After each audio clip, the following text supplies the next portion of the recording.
లేకుండా ఎలా వచ్చేస్తుంది? జ్ఞానం అంటే ఎక్కడ పైనుంచి వస్తుందా? అందుకని అమ్మవారి యొక్క కటాక్షం ఎటువంటిది అంటే విశ్వామరేంద్ర పదవి భ్రమదాన దక్షం, అమరేంద్ర పదవిని కూడా ఇవ్వగలదది. లక్ష్మీ కటాక్షానికి నోచుకోకపోతే అమరేంద్రుని పదవి కూడా పోయింది. దేవీ భాగవతం ప్రత్యక్ష సాక్ష్యం. దుర్వాస మహర్షి అమ్మవారి ఉపాసకుడు.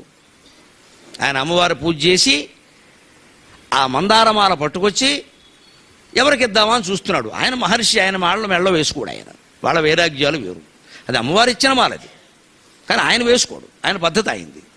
ఊరికి ఇలా చేత్తో పట్టుకున్నాడు ఆయన గౌరవంగా. ఈ చేత్తో కమండలం పట్టుకుంటారు వాళ్ళు, ఈ చేత్తో మాల పట్టుకున్నాడు. ఎవరో మహానుభావుడు కనపడతాడు, ఇద్దాంలే వాడు అదృష్టం అనుకున్నాడు.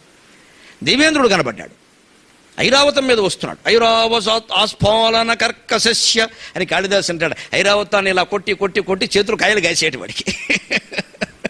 ఐరావతార్ప ఆస్ఫాలన కర్కశాంగుళి అంటాడు. ఈ వేళ్ళని కాయలు కాసాడు ఏనుగు మీద కొట్టి కొట్టి కొట్టి అని కాళిదాసు అద్భుతంగా వర్ణిస్తాడు. అలాంటి ఐరావతం మీద ఇంద్రుడు కనపడగానే దేవేంద్రుడు మహానుభావుడు, 3 లోకాలకే అధిపతి, ఈ దండ ధరించడానికి అంతకంటే ఎవరుంటారు అని, దేవేంద్ర ఇది లక్ష్మీ కటాక్షం వల్ల వచ్చినటువంటి మాల, అమ్మవారు నాకు ఇచ్చినటువంటి మాల, నీకు ఇస్తున్నాను పుచ్చుకో అని ఇలా అన్నాడు ఆయన. దాన్ని దేవేంద్రుడు సభక్తికంగా స్వీకరించాల్సింది పోయి ఈ ఎడం చేత్తో అందుకున్నాడు. ఇలా ఏదో క్రికెట్ బాల్ పట్టుకున్నట్టే, క్యాచ్ అని.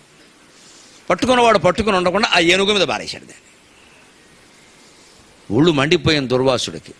నేను లక్ష్మీ కటాక్షం అని చెప్పి పట్టుకొచ్చి ఆ తపస్సు వల్ల నాకు అమ్మవారు ఇచ్చినటువంటి మాలను నేను నీకిస్తే, నేను మహర్షిని కదా నాకు అవసరం లేదని నీకిస్తే నువ్వు దాన్ని ఏనుగు మీద వేస్తావు. మదం, ఆ మదపుడు ఏనుగులాగా నీకు మదం ఎక్కువ కొట్టుకుంటున్నావని. చ్యుతోభవ నీ పదవి వెంటనే పోతుందన్నాడు.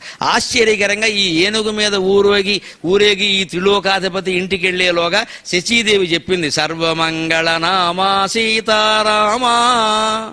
నగుషుడు దండయాత్ర చేశారండి, దేవేంద్ర పదవి ఊడిందండి, మనం విజయవంతంగా వనవాసానికి వెళ్ళిపోవచ్చు అని చెప్పి.